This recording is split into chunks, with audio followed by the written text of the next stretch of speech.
8 months pregnant, she arrived at the hospital for her ultrasound, only to catch her husband holding hands with his pregnant mistress.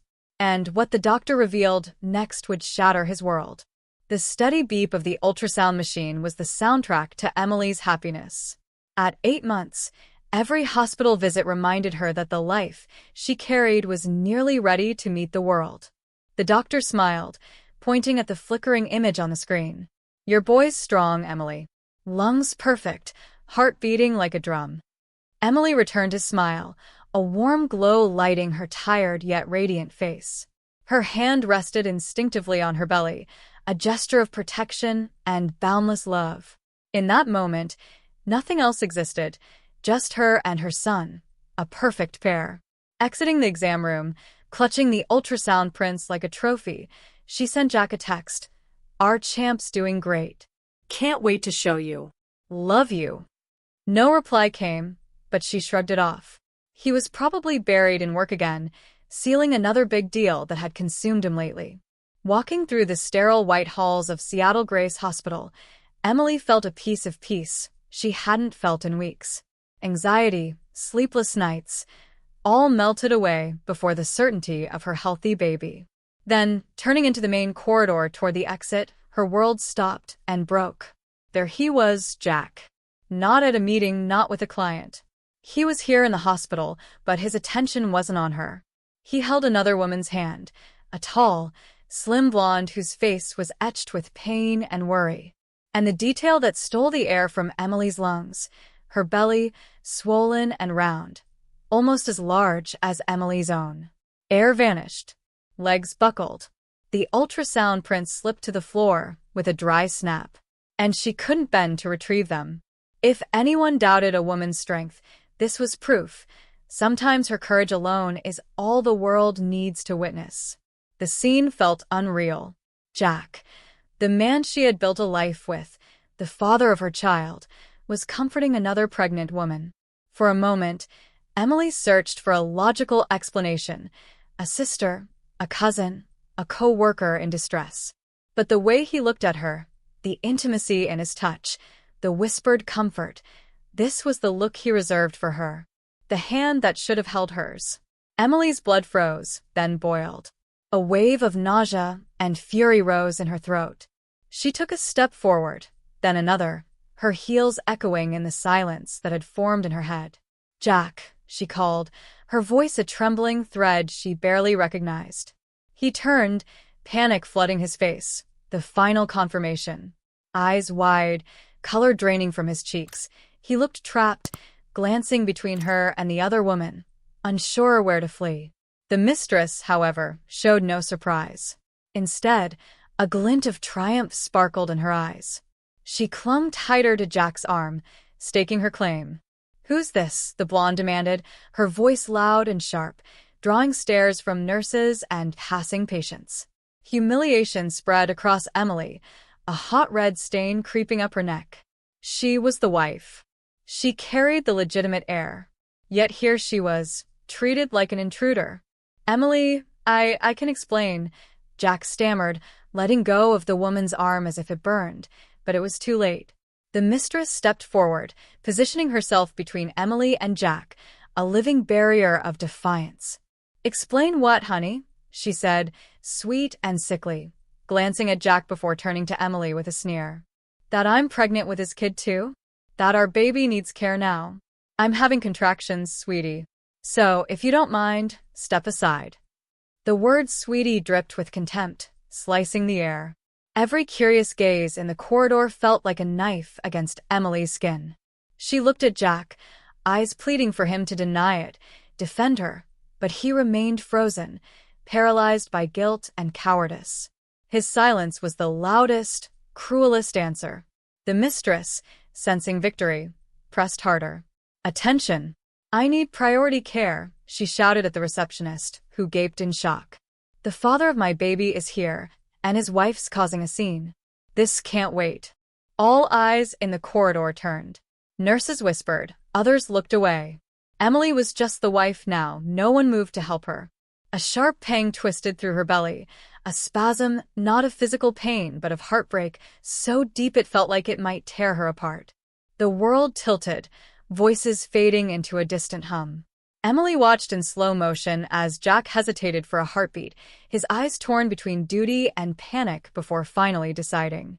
He turned his back on her, following the mistress toward the reception desk, leaving his 8-month pregnant wife alone in the corridor. The ultrasound prints lay scattered at her feet. The hospital corridor, once a place of anticipation and hope, had become a stage for her humiliation. Every glance that lingered, every whisper that cut off when their eyes met, each one was another nail in her emotional coffin. Emily stood frozen, her body rigid, as Jack's silhouette disappeared with the other woman, swallowed by the bureaucracy of the reception area. He didn't glance back, not once. That omission was crueler than any shouted accusation. In that moment, she had become invisible to him. The man who had promised to love and protect her in sickness and in health was abandoning her at the very place that had symbolized their union, the very place where their child's health was being monitored. The ultrasound prints at her feet seemed to mock her, small squares of thermal paper showing a future just stolen. With an effort that nearly drained her remaining strength, Emily crouched, her growing belly making the movement slow and agonizing. Her hands trembled as she picked up each print, fingers brushing the cold, impersonal floor. An older nurse, her face kind and lined with years, approached silently and helped retrieve the last image that had slid under a chair. "You okay, hun?" the woman asked, her voice low and unexpectedly warm.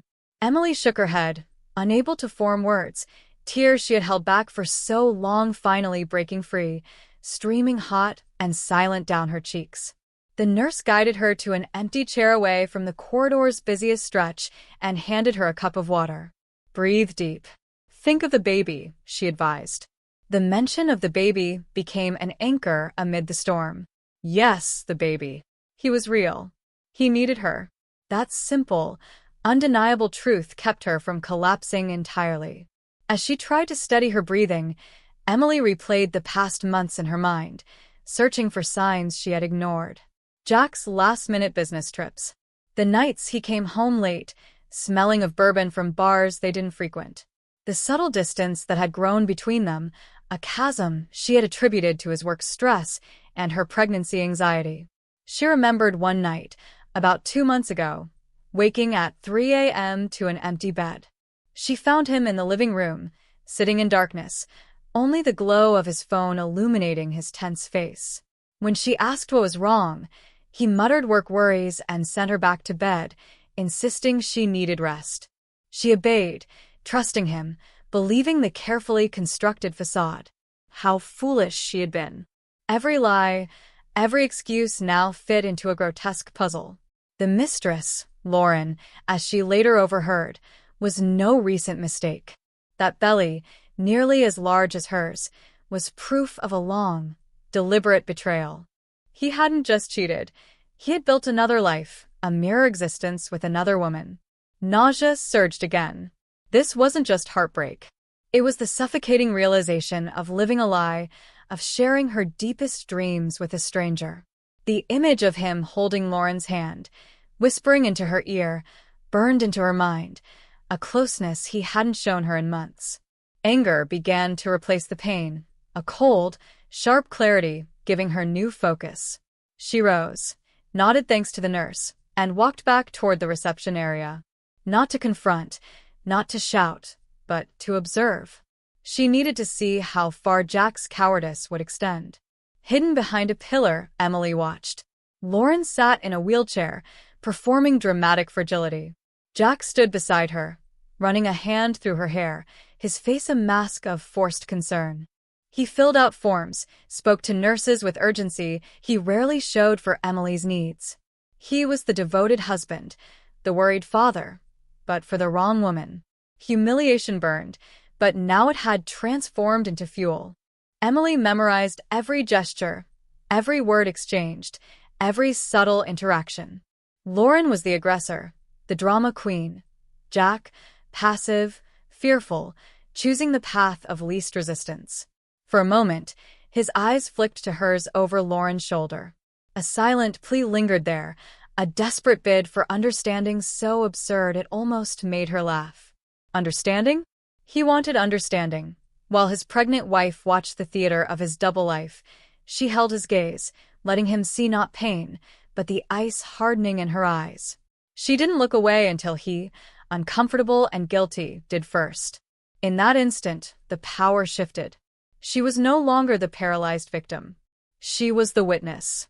A nurse called Lauren's name, and Jack pushed the wheelchair down the corridor toward the maternity ward, the very ward where Emily had her appointments, the same ward where she planned to deliver her son.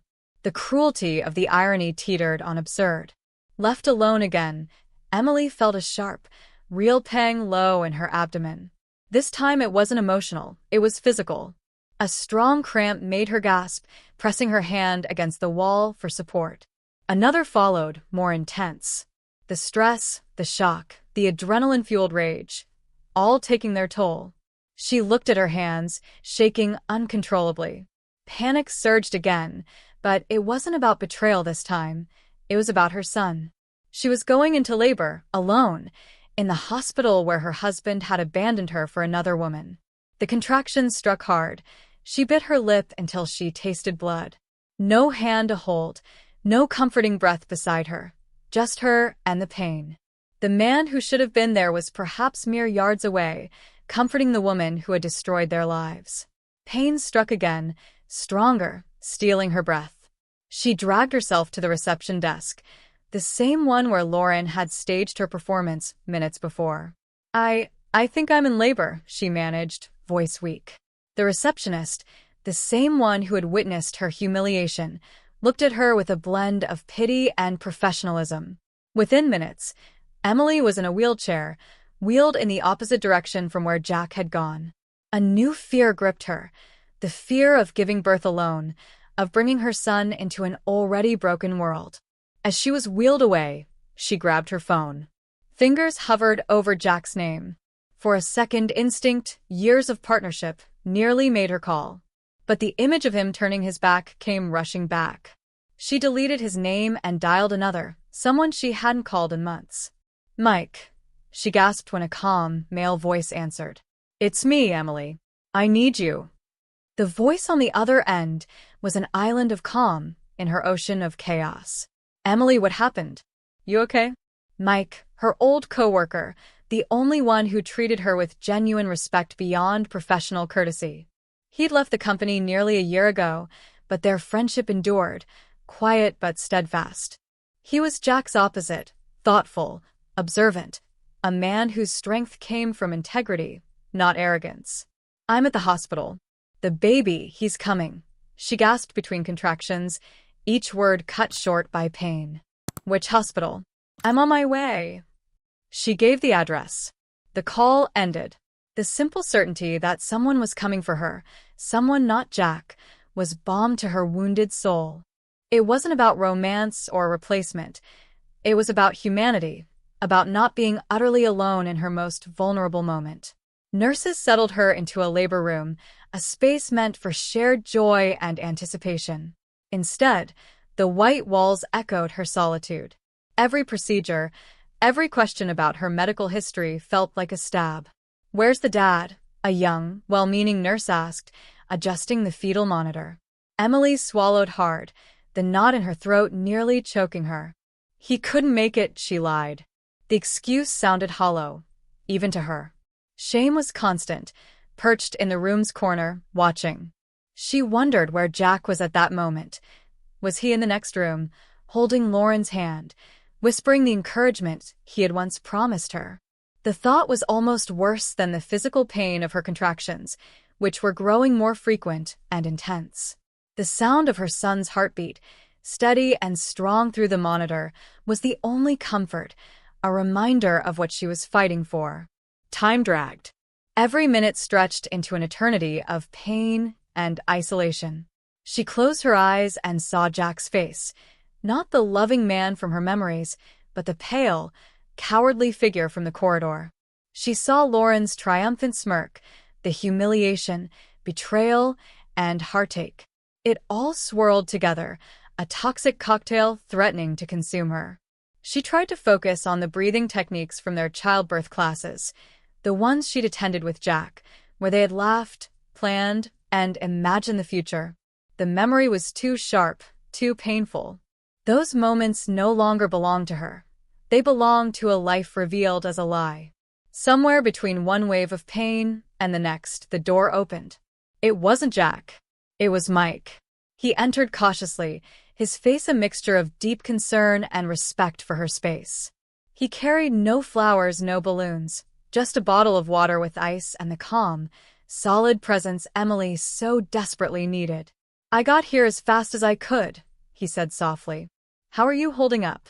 Tears welled in Emily's eyes, this time not from pain or anger, but from overwhelming relief. The simple presence of a trusted, friendly face broke the dam of her composure. "He's here, Mike," she whispered. "With another woman, pregnant." Mike didn't react with shock.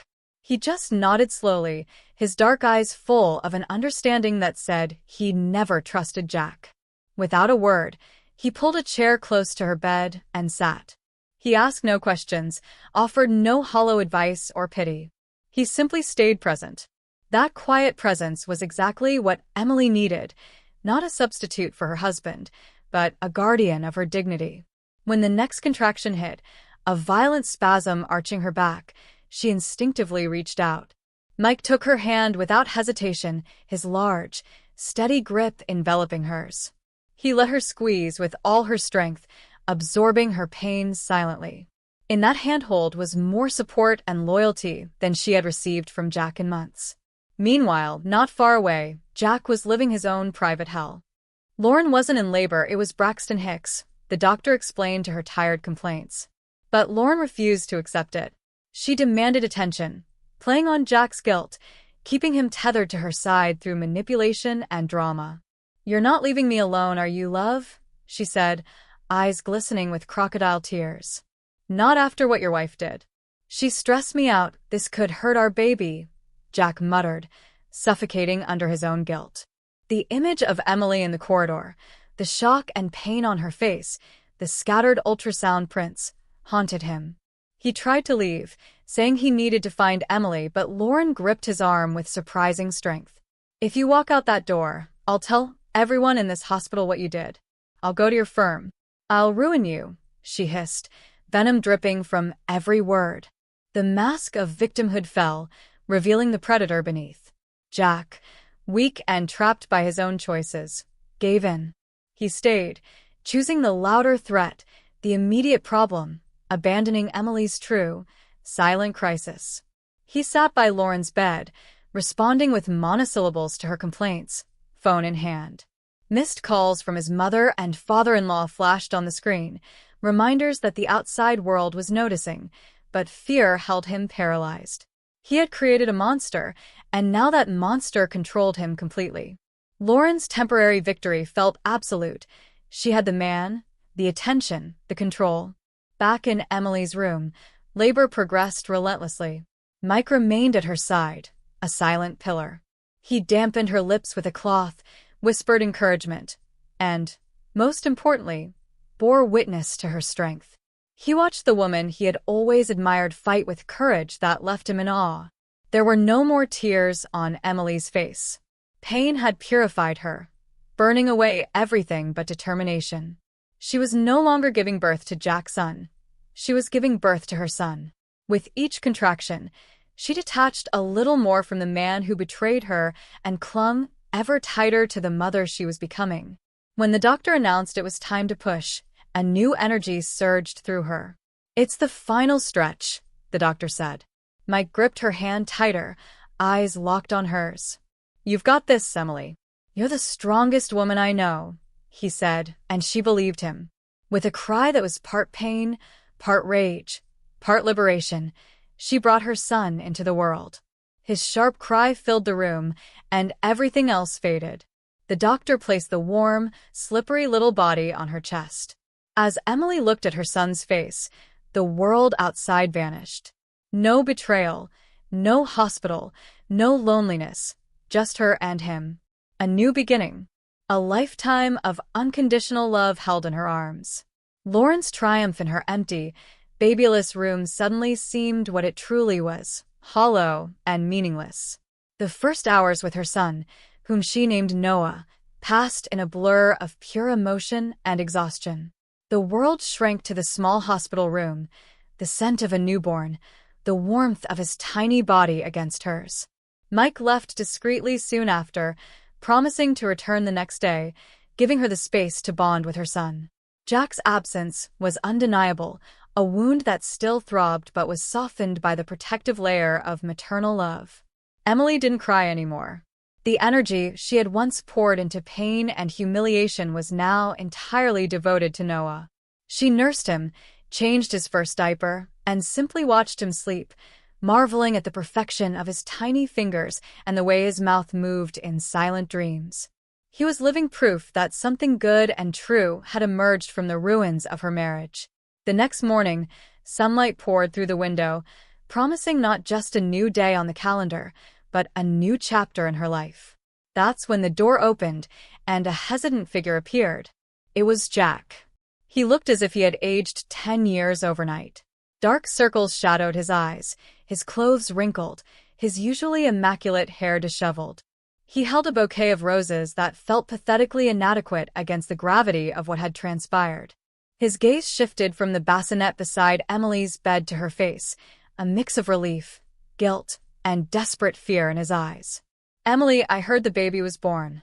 I'm so sorry," he began, voice trembling. Emily watched him silently, her heart steady. Seeing him did not ignite the explosion of rage she had expected. Instead, she felt a cold distance, as if observing a stranger she had once known intimately. "Sorry for what, Jack?" she asked, calm and even, her tone disarming him more than any shout could. "For abandoning me while I went into labor, or for living a double life behind my back?" He flinched at her directness. "I know. I have no excuses. I panicked. Lauren, she manipulated me, threatened me." The excuse sounded weak, self-centered, and utterly inadequate. Emily felt a wave of contempt. He wasn't there to truly apologize. He was there to manage damage, to try to save himself. "Where is she now?" Emily asked, still dangerously calm. "She was discharged this morning." "It was nothing, a false alarm," he said, as if that absolved him. The irony crushed her. While he had been manipulated by a false alarm, she had endured the real, transformative ordeal of childbirth alone. "So, you did your duty to her, and now you're here to do it for me, as if I'm just another item on your problem list," she counted, her voice measured. Before Jack could respond, the door opened again. This time it was Dr. Harrison, head of obstetrics, a middle-aged man with a serious, professional air. He did not smile. His gaze moved from Emily to Jack as he cleared his throat. "Mr. and Mrs. Carter, may I have a word?" "It's a rather delicate matter," he said, his formal tone instantly commanding attention. Jack, assuming the matter concerned Emily or Noah, stepped forward. "Is something wrong with the baby?" "My wife." His words sounded hollow, false. Dr. Harrison ignored him, addressing both. "Actually, this concerns an incident yesterday. It involves your wife and another patient, Ms. Lauren Brooks. Due to the unusual situation and Ms. Brooks's public claim that you are the father of her expected child, and considering the stress caused to your wife, our patient, the hospital conducted a protocol standard procedure, paternity verification. It is customary in cases of disputes or uncertainties to ensure accuracy and the well-being of all involved." Jack looked confused. "Verification, but how?" The doctor continued, unfazed. "Ms. Brooks was admitted complaining of contractions, and during exams, a blood sample was collected. You are also a registered companion in the hospital system, with data including your blood type on file from prior visits with your wife. Preliminary blood compatibility analysis is a quick procedure." Dr. Harrison paused, looking directly at Jack, whose face had turned into a mask of growing panic. Time seemed to slow. Emily held her breath, unsure what to expect. She had assumed Jack's paternity of Lauren's baby was a fact. What followed was a twist even she could not have imagined. "The results are conclusive," the doctor declared, tone flat and factual. Based on the blood type incompatibility between you and the fetus, it is medically impossible for you to be the biological father of Ms. Brooks's baby. The silence that followed was absolute, dense, and heavy. Jack's mouth fell open, the bouquet of roses slipping from his hand and thudding to the floor.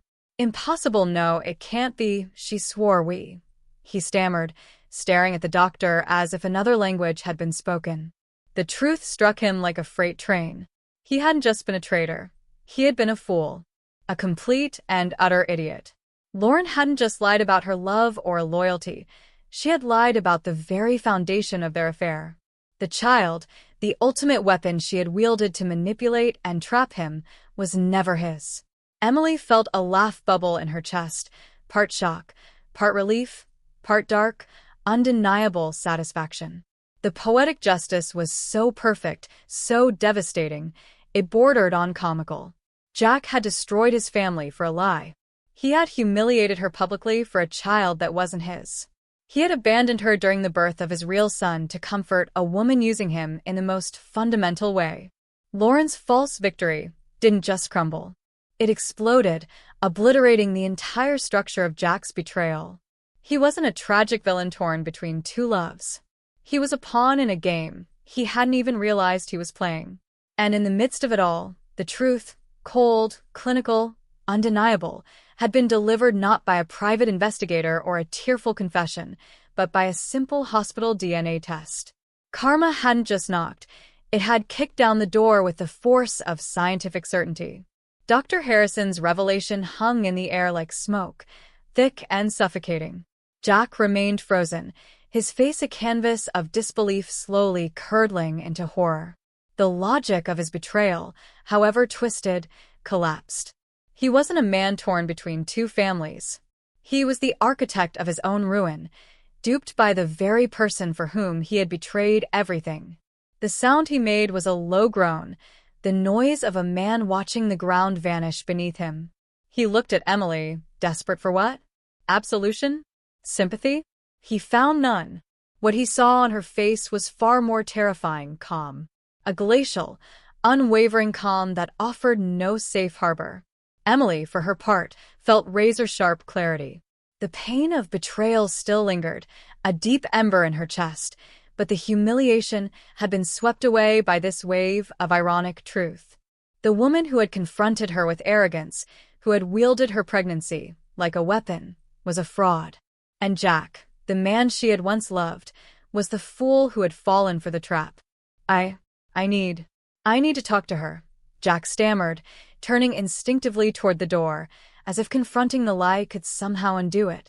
Emily's voice rang clear, cutting through the room's silence. No. You're not going anywhere.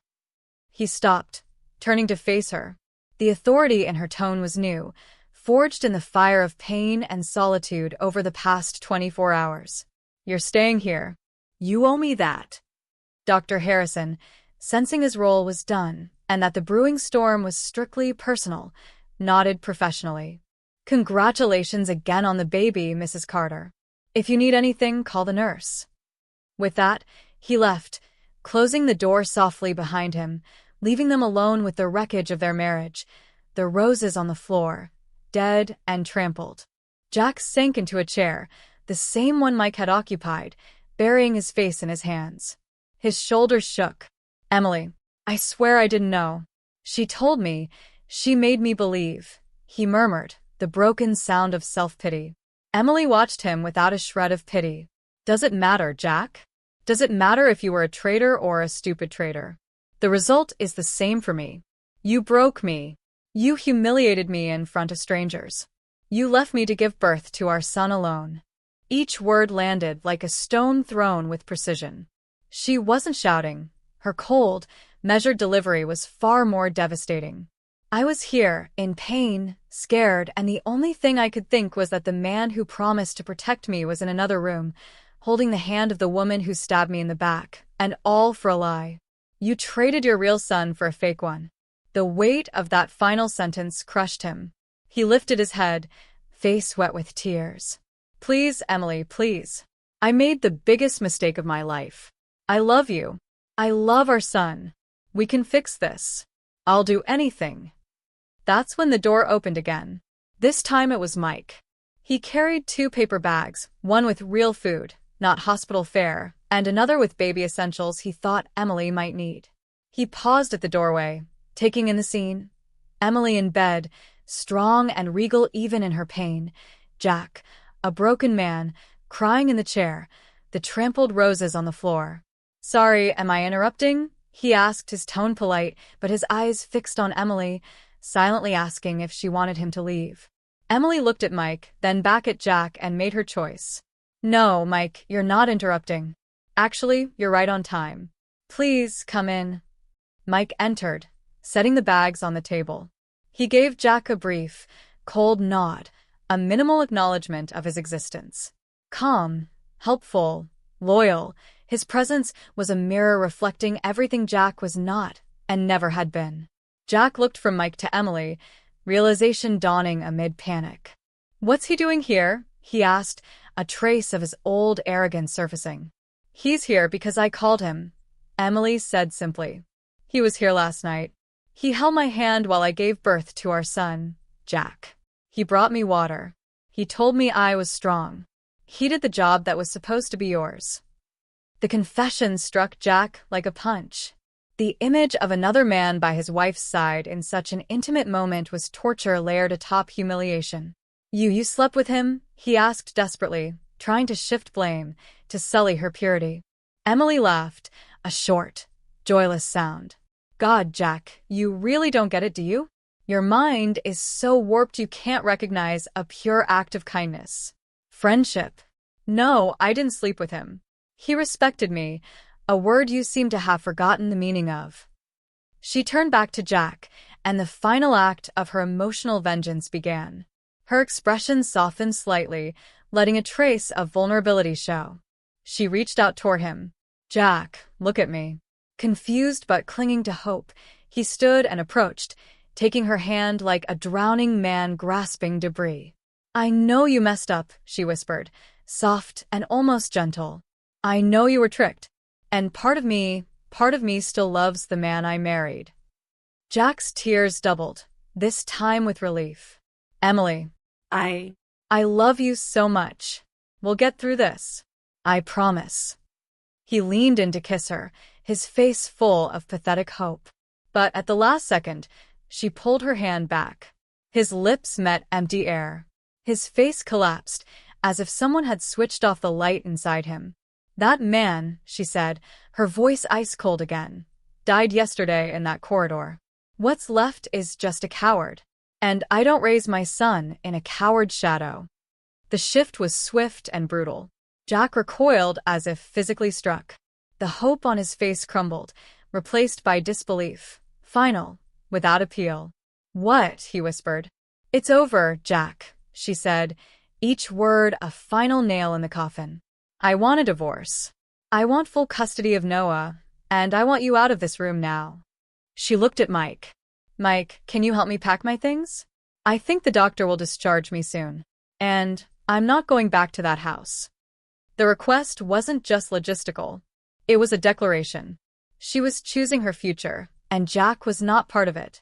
Emily's vengeance wasn't a shouted confrontation in a hospital corridor. It was silent, methodical, executed in the calm of her recovery room. She let him see the truth. Let him confess. Let him beg. She offered a glimpse of forgiveness only to pull it away at the moment he believed it most. She didn't destroy him with anger. She dismantled him with dignity. Jack stood there, broken, having lost his wife, his son, and the illusion of control in under a day, all for a lie he had willingly believed. He had fallen, not through public scandal, but by the quiet, powerful act of a woman who knew her worth. Emily's order for him to leave hung in the air, final and irrevocable. Jack looked from her impassive face to Mike, who moved with quiet purpose, organizing Emily's few belongings. The scene was a life being repacked, a life from which he was summarily excluded. There were no more pleas. The final defeat emptied him of all fight. With one last glance at the bassinet where Noah slept, oblivious to the earthquake that had demolished his family before he even knew it, Jack turned and left. The click of the door closing was the loudest sound Emily had ever heard. The sound of freedom. The sound of an ending. The moment he was gone, a wave of exhaustion hit her, so powerful she sank back into the pillows, closing her eyes. The adrenaline that had carried Emily through the confrontation finally ebbed, leaving her raw with the weight of her new reality. She was a single mother.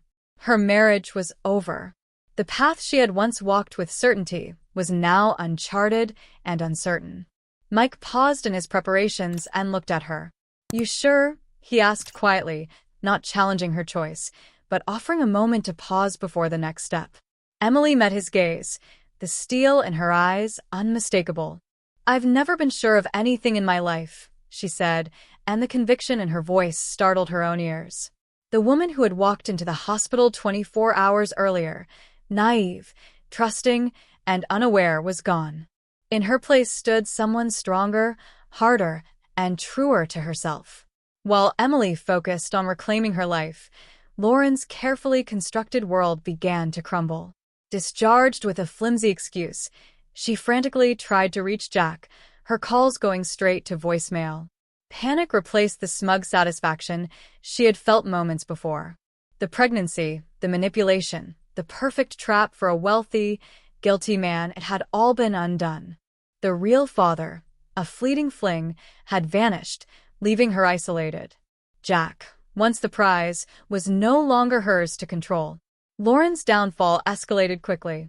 An email from the HR department at the marketing firm where she worked as a consultant informed her that her contract was terminated immediately. Citing a morality clause prohibiting inappropriate relationships that could compromise company integrity, her professional life collapsed in an instant. Someone had spoken. The truth, likely via Jack's desperate, vindictive call. Her loss of employment compounded the humiliation. Public humiliation followed swiftly. Mutual friends who had once sympathized with her, accepting her false narrative, now viewed her with contempt.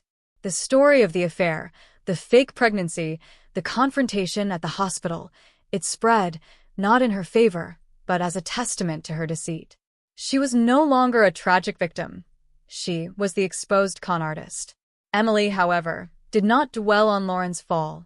Her focus was on rebuilding her life.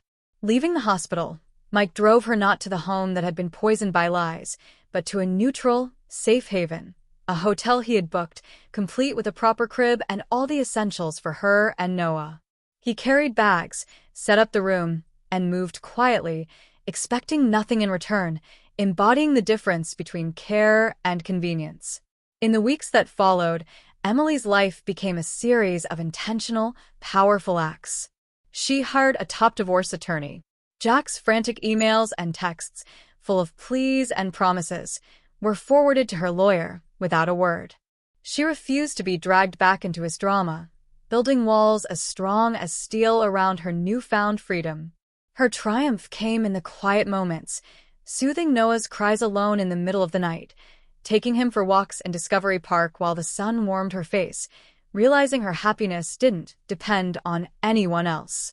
It came in telling her story to her parents with brutal honesty, reclaiming her narrative and refusing to let the pain define her. Strength, she learned, was not the absence of suffering, but the refusal to be consumed by it. Lauren, meanwhile, spiraled. Jobless, shamed, and socially isolated, her pregnancy, once her weapon, became a burden. She retreated to her parents' home in Portland, defeated and stripped of the admiration and status she had so desperately craved. Her punishment was subtle, yet crushing, forced to live with the consequences of her own character, stripped of control, respect, and the illusion of triumph. For Emily, justice was not revenge. It was transcendence. A month after Noah's birth, she sat at a cafe in Pike Place Market, browsing apartment listings and planning her new beginning, waiting for Mike for a friendly, unhurried lunch. The morning sun glinted off the coffee cup in her hand, and for the first time in months, her life felt entirely her own. She looked different now. There was a new strength in her posture, a sharp clarity in her eyes. She was no longer just the betrayed wife. She was Emily, mother to Noah, a woman rediscovering herself and her place in the world. Jack walked into the cafe by sheer chance. He saw her before she noticed him. He looked thinner, worn, a shadow of the man he once was. For a moment, he lingered, perhaps summoning the courage to approach. But then Mike arrived, smiling at Emily, placing a small toy in front of her for Noah, and sitting down across the table. Their conversation flowed effortlessly, punctuated with laughter, mutual respect, and the comfort of familiarity. It wasn't a romance, at least not yet, but it was something deeper, a bond built on integrity, trust, and unspoken loyalty. Jack watched silently, the image of his former life unfolding without him, replaced by another man who occupied the space he had abandoned. He didn't approach. He simply turned and walked away, finally grasping the true magnitude of what he had lost. It wasn't just a wife he'd betrayed. It was an entire world he'd allowed to slip from his grasp. And for Emily, that was justice. Not his ruin, but the steadfast construction of herself.